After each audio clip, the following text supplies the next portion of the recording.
Flash is heading over to Max on August 25th, which, what a terrible birthday present for me personally.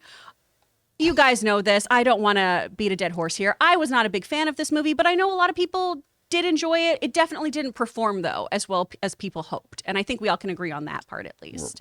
So now with Blue Beetle at the box office, doing what I think should be pretty good, it brought in 3.3 million in previews, and it's getting great reviews. May there be a second life for the Flash on there? Could there be any hope of this movie doing well? And honestly, where did this movie go wrong for you guys? I know that I saw need it, to right, review. Jonathan? Yeah, personally, look, I enjoyed the film. Yeah. I get what people were saying, where like the babies in the beginning looked really rubbery and fake. At first, I thought, oh, that's really bad CGI. But then I realized what they were going for is like, okay, when he's in his Speed Force, everyone looks kind of like rubbery and wonky.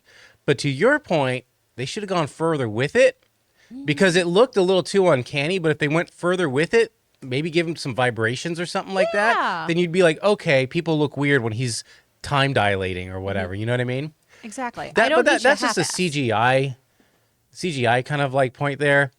I mean, I enjoyed the film personally. I liked it. It's I know one of those, I'm in the minority in this group of Yeah. not Yeah. liking it. and I don't fault anyone for not liking it. I'd like to hear like your points on why you didn't. But and I'm not saying it was a perfect movie, but it was just weighed down with a lot of controversy. And frankly, I think even more so than the controversy, DCEU is just no one's showing up. Look at Shazam. There was no controversy with Shazam Part 2, and no one showed up. 133 million? Yeah. Oof. I actually really like the film. I actually think it's my favorite DC movie. Oh, wow. Only because I really like the Supergirl in it. It's a different take that I haven't seen. I'm like Mutant Mayhem. Carl was great. Yeah. With Mutant Mayhem, a lot of people didn't like because they went off of what's normally the Ninja Turtles, right? I'm actually welcome to that. As long as I don't make it a big deal. I like Supergirl in the movie.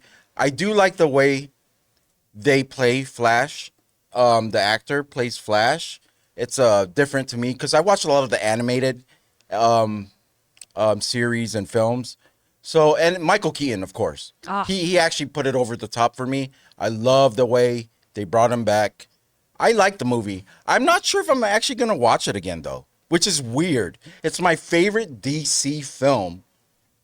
But when it goes on to streaming, am I going to watch it again? I don't know. I might give it one more full watch, Maybe but one I'm more. definitely just going to like kind of like Phantom Menace it and just watch the really cool spots. That's kind of where I'm at. Phantom Menace being the Darth Maul fight. It's interesting. It'll be interesting to see the numbers, but also try to, I don't know if they can even like figure this out, what numbers are from people who've never seen it and people who have seen it.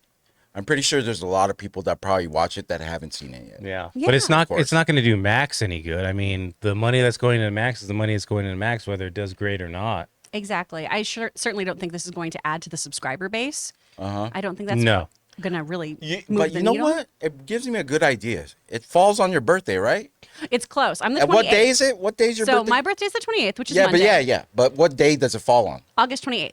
No, Monday. the day. Monday. The day. Oh, Monday. Yeah. I'm We not should here. have a flash party for Chris. Oh my flash gosh. party. Do it on the 28th when it's my day off.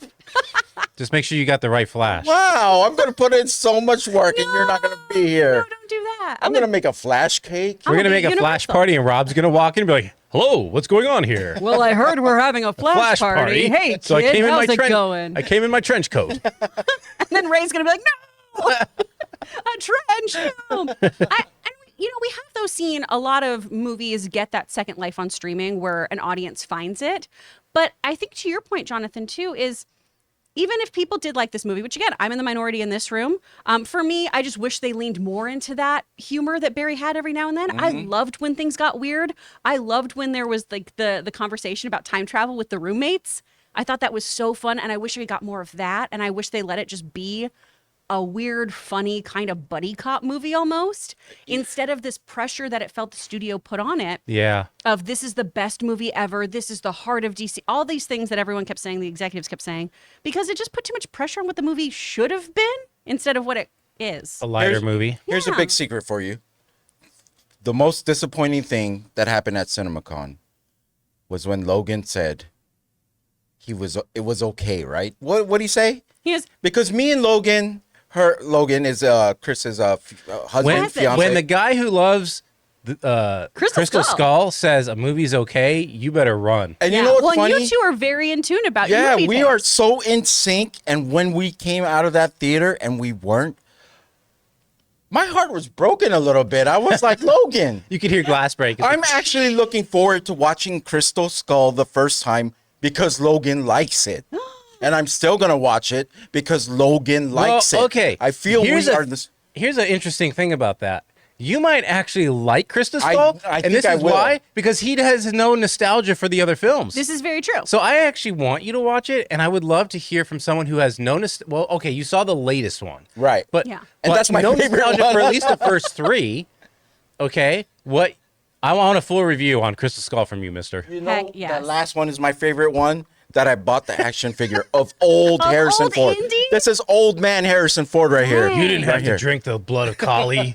I think that's a fun way to watch it, though. Just go backwards with the indie films and see how you feel about them. Right. I love it. Great. Well, We want to take a moment and thank the sponsor of this video, MasterClass. Guys, you know, as a small business owner, I am finding myself having to be in negotiations all the time, whether it's with new contractors, vendors, or even agencies that represent our company. Now, I don't like to go into these negotiations unarmed, so I found the perfect class on MasterClass, The Art of Negotiation by Chris Voss, a real-life former FBI lead hostage negotiator. Taking this class on MasterClass made me feel a lot more equipped and confident going into all these various negotiations I have to do on a regular basis. With MasterClass, you can learn from the best to become your best anytime, anywhere, and at your own pace. An annual membership starts at just $10 a month, and you get unlimited access to every instructor, thousands of online lessons, exclusive content, insight, and much more. There are over 180 classes to pick from, everything from filmmaking with Martin Scorsese all the way to cooking with the great Gordon Ramsay. In MasterClass, you will find practical lessons that you can apply to your life and work. So guys, get unlimited access to every class, and right now, as a John Campea Show listener, you can get 15% off when you go to masterclass.com/Campea. That's masterclass.com/Campea for 15% off an annual membership. masterclass.com/Campea. guys, the question is up for you, though. Do you think having The Flash go to streaming is going to move the needle for some audiences? Are more people going to find this movie, fall in love with it? Is it going to get that second life? Or is this already just kind of dead on arrival? Let us know your opinions and why, right? I let you know why I'm not crazy about this movie. I'd love to hear why you guys aren't, or why you love it. Let me know all about that in the comments below if you are on YouTube, because we have a YouTube version of this too, you guys. You can do that, all right? Hey guys, thanks for watching our video. Make sure you like and subscribe, but also we have a daily podcast called the John Campea Show Podcast, available on your favorite podcasting app of choice. Go and find it, the John Campea Show Podcast, on Apple Podcasts, Spotify, or your preferred podcasting app.